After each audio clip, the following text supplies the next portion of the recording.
Ça ne vous a pas échappé que tous autant que nous sommes, nous travaillons aujourd'hui sur 100% du territoire et pas exclusivement sur la zone dite publique, la fameuse zone RIP, le réseau d'initiative publique. Vous vous souvenez tous, pour ceux qui sont membres Infranum, qu'en 2016, nous avions déjà fait évoluer nos statuts afin de s'ouvrir à tous les smart territoires. Vous avez pu, j'espère, consulter notre guide Smart Territoire, publié il y a maintenant un petit mois. Donc l'objectif était de s'élargir et de correspondre plus à ce que nous représentons tous aujourd'hui. Et c'est pourquoi le conseil d'administration de l'ex-FIRI a choisi de sortir le sigle RIP de sa dénomination sociale, pour pouvoir embrasser plus large.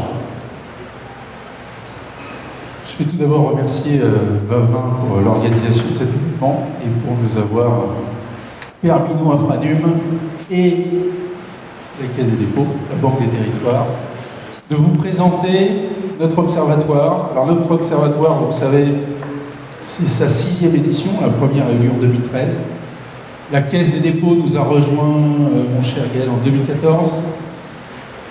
Et cette année, l'AVICA, donc Patrick Chaise, son président, nous a rejoint afin d'avoir les données les plus larges possibles et les plus complètes possibles. Et donc cet observatoire s'appelle maintenant l'Observatoire du très haut débit et plus l'Observatoire des réseaux d'initiative publique, ce qui était à l'origine. Premier sujet, l'emploi. C'était l'objectif de ce premier observatoire. Alors je vois que les chiffres, là, petit problème avec les chiffres, c'est pas grave. On a tous compris qu'il s'agissait de milliers. C'est tourné à 12 000 emplois à fin 2017. On parle d'emplois directs.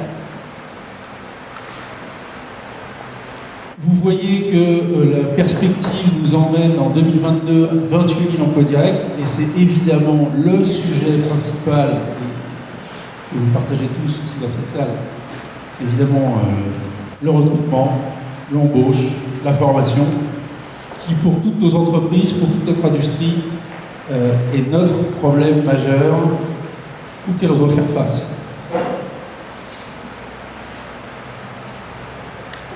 On a pour la première fois réparti ces besoins en emploi sur l'ensemble du territoire et à chaque fois, je salue Nathalie Selle, présidente de notre commission formation, à chaque fois avec Nathalie qui se rend dans une région quelle qu'elle soit, on nous demande des chiffres régionaux. Donc ça y est, nous avons des chiffres régionaux. On est même capable de descendre au niveau départemental. C'est bien entendu issu des projections précédentes. Et ces projections ont été faites sur la base à la fois des réseaux d'initiative publique, sur la base de la réalité des déploiements tels qu'ils sont prévus dans les contrats, et également sur les prévisions faites par les opérateurs en ZTD et en zone AMI. Pour la première fois, nous avons recensé, alors là pour le coup il s'agit bien des contrats de réseau d'initiative publique, le nombre d'heures d'insertion contractualisées dans l'ensemble de ces marchés. C'est juste colossal.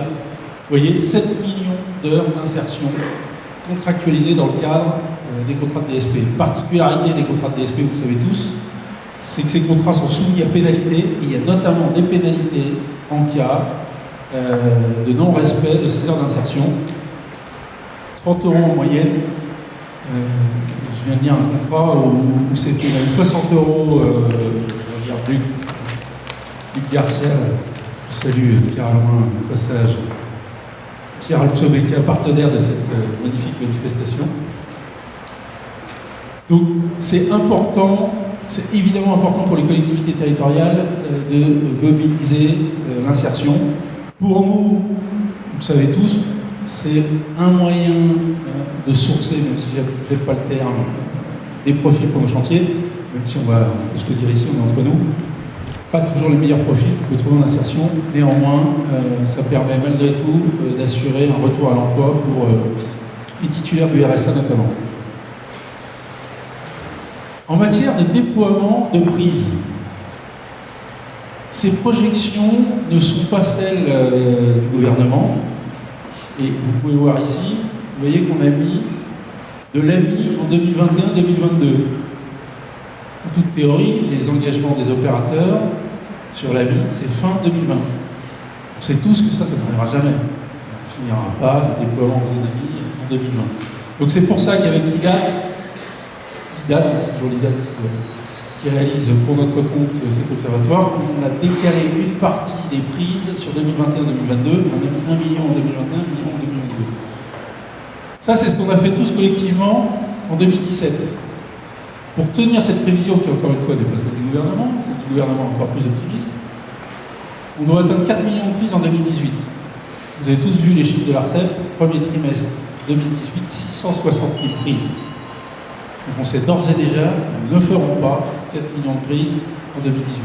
Certes, pour tous ceux qui déploient les tous notés, on a eu une météo assez particulière, on a eu un vrai hiver, ce qui n'est pas arrivé depuis des années, beaucoup de pluie, ça n'a pas facilité les déploiements. Il y a forcément un impact de la météo sur le premier trimestre. Néanmoins, on ne rattrapera pas le retard perdu sur les 3 trimestres suivants. À titre personnel, je n'y crois pas.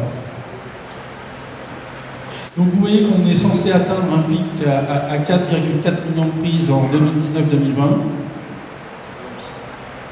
Va-t-on y arriver? Ma question. Je pense qu'on devrait réussir à atteindre les 4 millions. Est-ce qu'on dépassera les 4 millions? C'est une vraie question. On sait tous également qu'une fois qu'on aura terminé, alors 2022 certainement pas, ça dérapera et il y a un scénario un peu moins optimiste qui le démontre. Ce qui est certain, c'est qu'on travaillera à minima en déploiement jusqu'en 2025 et par ailleurs, derrière, il faudra assurer des raccordements. Et par définition, les raccordements vont nous tirer jusqu'en 2030-2035. Donc il y a énormément de boulot. On sait tous que ce n'est pas le même profil, ce n'est pas le même boulot, et ce ne sont pas forcément les mêmes entreprises qui le font et qui le feront. Néanmoins, c'est ça qui mobilise aujourd'hui le plus d'emplois. Alors voilà la projection cumulée du plan France Très Haut Débit. Donc vous voyez que nous sommes à 10 millions de prises à fin 2017. Et vous voyez qu'à fin 2022, en reprenant ce que nous avions précédemment, nous arrivons à 30,8 millions de prises déployées. Il y en a 36,8 en France. Donc ces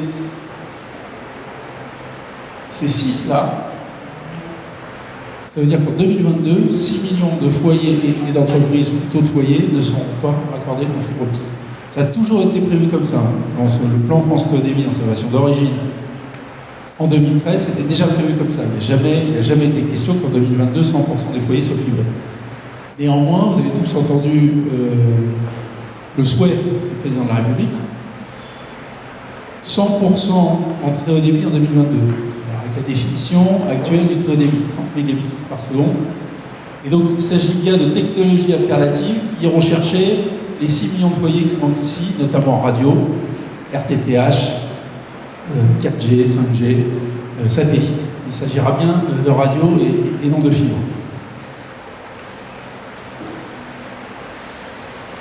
Sujet des câbles optiques.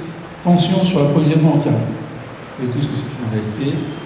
Tous ceux qui produisent ou commandent du câble ou posent du câble savent bien qu'aujourd'hui c'est compliqué. Donc on a cherché à objectiver, on a cherché à savoir quelle était la réalité du marché à l'instant T.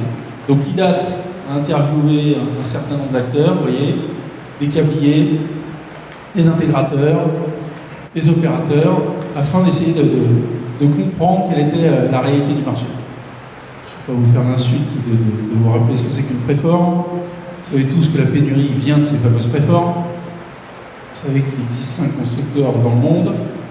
Et la courbe le montre très bien ici, on est là. Et pour la première fois, on voit bien que entre la fabrication de préformes et le besoin en fibre, on a un vrai problème.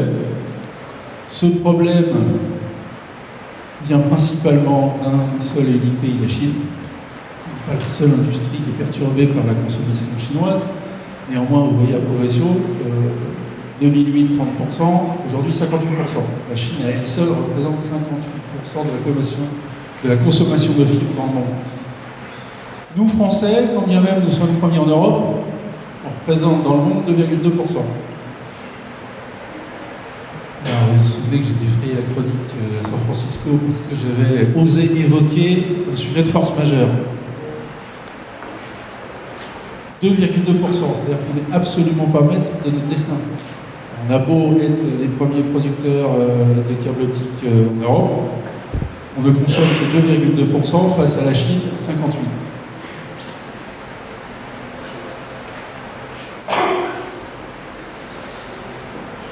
Alors, je vous parlais d'un scénario alternatif tout à l'heure, au premier que je vous ai montré. Ariel l'a rappelé tout à l'heure en introduction, 13 millions de kilomètres de fibres posés en 2017. Dans le scénario que je vous ai montré tout à l'heure, à 4 millions de prises en 2018, il serait nécessaire d'avoir 23 millions de kilomètres. 23, pour passer de 13 à 23, vous imaginez bien que c'est juste pas possible. L'industrie a cru câble, production de câbles ces dernières années de l'ordre de 30%. 30% c'est possible. Jacques Deher, lors de la présentation de l'Observatoire, vice-président du CITEBEL, nous disait voilà, 30 à 40% de croissance entre 2017 et 2018, c'est possible. Monter 18 millions de kilomètres de fibres, c'est possible. Par rapport à ce que je vous disais précédemment sur le fait qu'ayant démarré avec 660 000 prises sur le premier trimestre, nous n'atteindrons pas les 4 millions en 2018. Donc le scénario à 18 millions de kilomètres semble le plus probable, et ça, pour le coup, l'industrie française est tout à fait capable de l'encaisser. Donc si on prend, vous avez bien vu ici, ça c'est la courbe telle qu'elle devrait être, et ça c'est ce qu'on estime être la réalité, et ça pour le coup, l'industrie est capable de l'encaisser. Même si, vous savez tous, pour ceux qui achètent de la fibre et pour ceux qui la produisent, la tension est réelle. On ne va pas s'en plaindre, c'est que notre industrie est en pleine forme. Et là, je vais passer la parole à mon cher Gaël. Je vais te passer la parole puisque nous passons sur la partie financement. Et c'est bien la Caisse des dépôts, tout naturellement, la Banque des territoires, qui va vous parler du volet financement. Et après, je crois qu'il y aura des questions, Ariel,